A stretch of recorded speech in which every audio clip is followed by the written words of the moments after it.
Well, Lou, we know that this mural here on Forsyth Street memorializes these women who have made big impacts in our community. But the women I spoke with fear that their impacts from 2020 won't be as long lasting. This is especially with the loss of one of Jacksonville's black congressional seats, with new laws on how race is talked about in schools, and with a rise in white supremacy. Most recently, seeing with that shooting of 10 people in Buffalo, apparently because of their race. Remember this First Coast News story. I've crossed countries.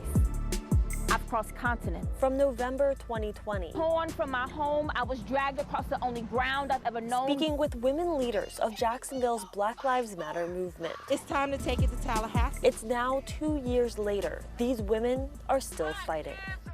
In 2020, we had no idea how the pandemic would be a cover for, I'm gonna say, an assault on Black women's rights. Nubian Roberts, here with women from across Florida representing the nonprofit Dignity Power, points to multiple instances in the last week and a half. Video from last week showing a black woman getting punched by a man at a gas station.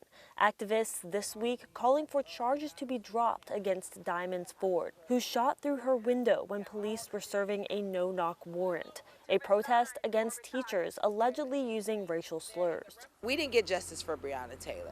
It's an assault on the power of Black women, but we still ain't going nowhere. But there are gains. The first black woman vice president, a record number of candidates seeking and winning congressional seats. The representation is not at a record high, and support for black-owned businesses has grown. Coming together with our power, we can make the change that we want.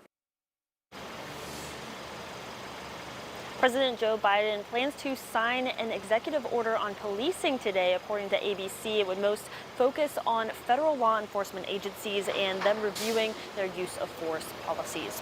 Renata DiGregorio live in Jacksonville. First Coast News on your side.